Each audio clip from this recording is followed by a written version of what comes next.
Welcome to this explainer. Let's jump right in. Today we're counting down the top 5 most fascinating secrets you absolutely need to know about John Coley's charming book, The Curse of Mr. M's Castle.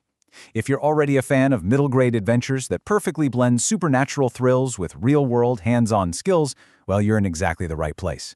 We're going to unpack the hidden layers of this story, explore the lore, dive into the characters, and look at the unbelievable real-life inspirations behind the fiction.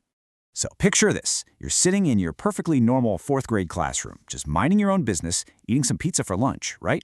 When suddenly your teacher's ancient wooden box just starts moving on its own. It shimmies, it lurches, and it's hiding a secret that's about to change your entire school year. That's the exact wild setup our young protagonist Griffin finds himself dealing with. Okay, so here is our countdown for today. At number 5, the magical classroom premise. Number 4, the grounding power of woodworking. Number 3, dark mythological boggart lore. Number 2, facing your deepest fears. And taking the number 1 spot, the fact that this is based on true events.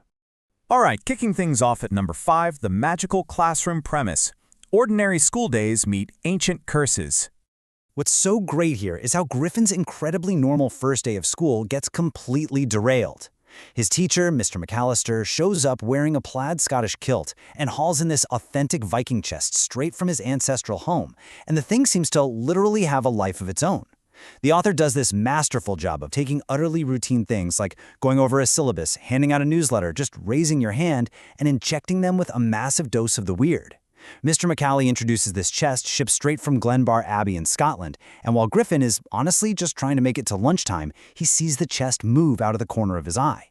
It's the perfect, relatable entry point into the fantasy. Moving right along to number 4, the grounding power of woodworking. Real skills to solve magical problems. The main trio here, Griffin, Garrett, and Sarah, they really bond in Mr. M's woodworking club, and they quickly realize that hard, physical work actually changes how they view the world. They're spending afternoons measuring boards, using hand saws, handling mallets and chisels, and driving screws to build these Viking stargazer chairs and garden benches. And this physical labor, it isn't just background noise. It is completely central to who they become. They learn that turning raw materials into something useful takes a ton of patience and focus, which, as it turns out, are the exact traits they're going to desperately need to handle the supernatural crisis brewing in the back of their classroom. This part is just brilliant because they use those exact practical woodworking skills to pull off an ingenious 3-phase plan to save the supernatural creature trapped in that chest. First up, they figure out the creature needs honey to heal. But step 2 is where their craftsmanship really shines.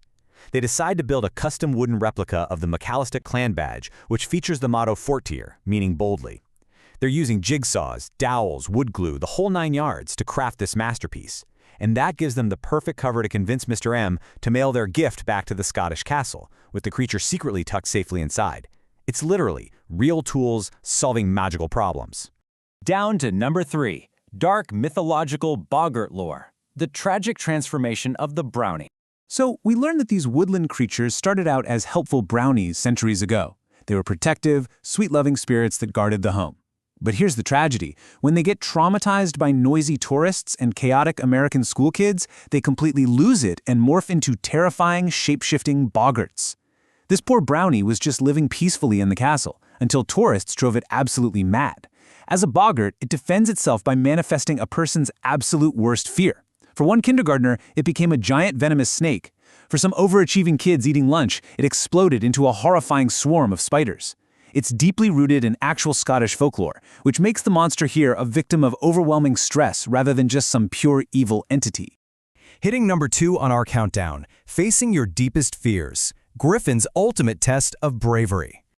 To actually deliver that curing honey to the boggart, Griffin literally has to jump into the inky, dark void of the chest.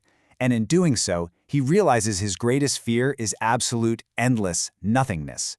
I mean, that is a deeply philosophical fear for a 4th grader. While his friend Sarah is so terrified she's having an asthma attack, Griffin knows he just has to act. He steps into this swirling black smoke that turns the inside of the box into an infinite abyss. He can feel the void calling him into oblivion, but he pushes forward anyway. And here is the absolute turning point. By facing his own reflection of despair with deep compassion, Griffin tames the creature. When he finally reaches the shivering, skeletal boggart at the bottom of the void, he's shocked. The monster is wearing his own face, just this pale mask of total despair. Now, most people would run for the hills, but Griffin realizes the boggart is just exhausted and terrified, so he gently offers it the bottle of honey. It's this profound act of empathy, choosing to see past the scary monster to the hurting creature underneath, that finally breaks the curse. And finally, taking our number 1 spot. Based on true events, the unbelievable addendum reveal. This blew my mind. Almost the entire framework of this magical tale is based on the author's real life as a teacher, right down to the actual students, the woodworking projects, and the Scottish Abbey. Author John Cawley really sponsored an after-school woodworking club. Griffin, Garrett, and Sarah, they are based on real children who built those actual Viking chairs and garden benches. And Glenbar Abbey is a real place in Scotland, with a real toy room hosted by a real Lady McAllister. The line between fiction and reality is so incredibly thin here, and it grounds the whole story in this wonderful, tactile authenticity. It's just incredibly satisfying to see how Cawley wove his real-world experiences into a fantasy narrative. In the book's addendum, he clearly states his dual mission. He wants to empower kids to get their hands dirty with woodworking, and he wants to inspire them to read. By blending his everyday teaching moments with rich mythological boggart lore, he essentially created a life skills toolkit wrapped up in a thrilling adventure. Which definitely makes you wonder, as we wrap up this explainer, what ordinary object sitting in your classroom or your home right now might just be hiding an ancient magical history of its own? Is there an old box, a strange book, or some forgotten family heirloom just waiting for you to look a little closer? Keep your eyes open. And, maybe keep a little honey in your pocket, just in case. Thanks for joining me for this countdown of the secrets behind The Curse of Mr. M's Castle. Until next time, stay curious.